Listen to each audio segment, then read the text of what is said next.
राष्ट्रवाद की बातें करते हैं। मोदी जी कह रहे हैं एक हो तो सेफ हो। मुझसे पत्रकारों ने पूछा, मोदी जी ने कहा एक हो तो सेफ हो। मैंने कहा वो आपके लिए नहीं बोला, उन्होंने दुबई के शेखों को गले लगा के कहा हम तुम एक है तो हमारे बच्चे सेफ हैं। जैसा का धंधा कहां चलता है भाई बताओ? जैसा का धंधा कहां चलता है?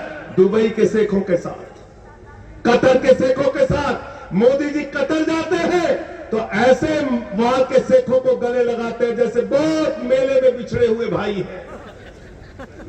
दुबई में जाते हैं गले लगाते हैं शेखों को जैसे बहुत पहले मेले में बिछड़ गए थे। गुजरात में बुलाते हैं, कहते हैं आओ विकास करो, माई ब्रदर सलमान बिन मोहम्मद बिन सलमान। और हिंदुस्तान में मुसलमानों के खिलाफ भड़काते हैं, समाज को बांटने का काम करते हैं। मुझे शर्म आती है कि भारत का प्रधानमंत्री 10 साल से ज्यादा वक्त हो गया देश के प्रधानमंत्री हैं, और प्रधानमंत्री 10 साल से ज्यादा रहने के बाद 22 राज्यों में आपकी सरकार है। आप कभी कहते हैं भैंस चोरी हो जाएगी, कभी कहते हैं मंगलसूत्र चोरी हो जाएगा, कभी कहते हैं रोटी चोरी हो जाएगी। अब तो हद हो गई, प्रधानमंत्री कह रहे हैं बेटी चोरी हो जाएगी। मोदी जी अगर आपके रहते हुए 22 राज्यों में आपकी सरकार, गृह मंत्री आपका, रक्षा मंत्री आपका, अगर हमारी बेटियां सुरक्षित नहीं है तो इस्तीफा दो अपने पद से और गुजरात में जाके घास छीलो। तुमको भारत का प्रधानमंत्री रहने का अधिकार नहीं है। गलत तो नहीं कह रहा हूं? गलत तो नहीं कह रहा हूं? अगर अभी भी हमारी बेटियां सुरक्षित नहीं, अगर अभी भी हमारा मंगलसूत्र चोरी हो जाएगा तो तुम किस बात के लिए प्रधानमंत्री हो? भारत के प्रधानमंत्री के बारे में मैं एक ही बात कहना चाहता हूं, बीजेपी वालों के बारे में एक ही बात कहना चाहता हूं। मोदी जी के अंदर कोई हुनर हो ना हो, लेकिन गंजे को भी कंघी भेज सकते हैं। क्या बोला था उन्होंने? 2 करोड़ नौकरी हर साल देंगे, नौजवानों वोट दे दो। 20 करोड़ नौकरी मिल गई क्या हिंदुस्तान के लोगों को? मिल गई क्या?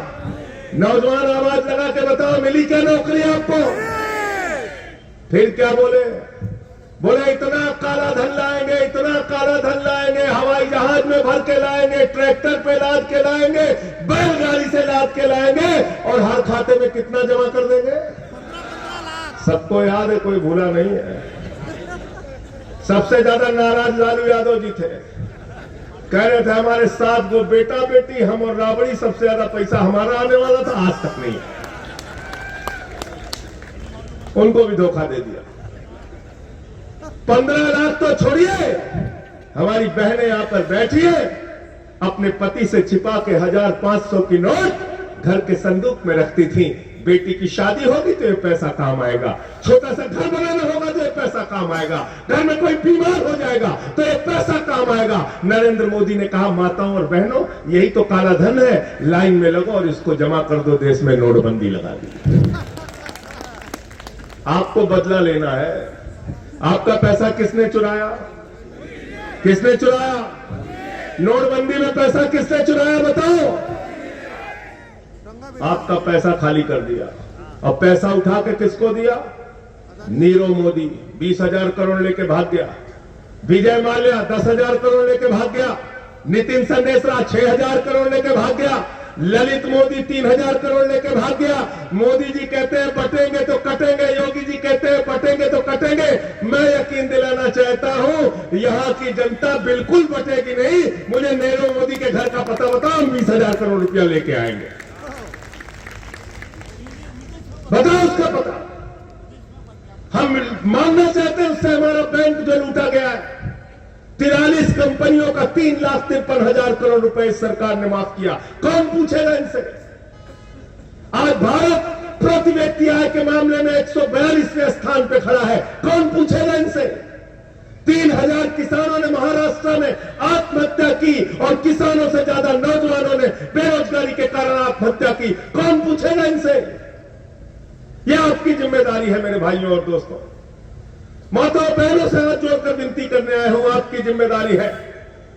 और अगर मैं यकीन के साथ कहता हूं, अगर इस बार महाराष्ट्र ने इनको धूल चटाने का काम किया तो पूरे हिंदुस्तान से इनके सफाई की शुरुआत हो जाएगी और दिल्ली से भी इनको हटना पड़ेगा।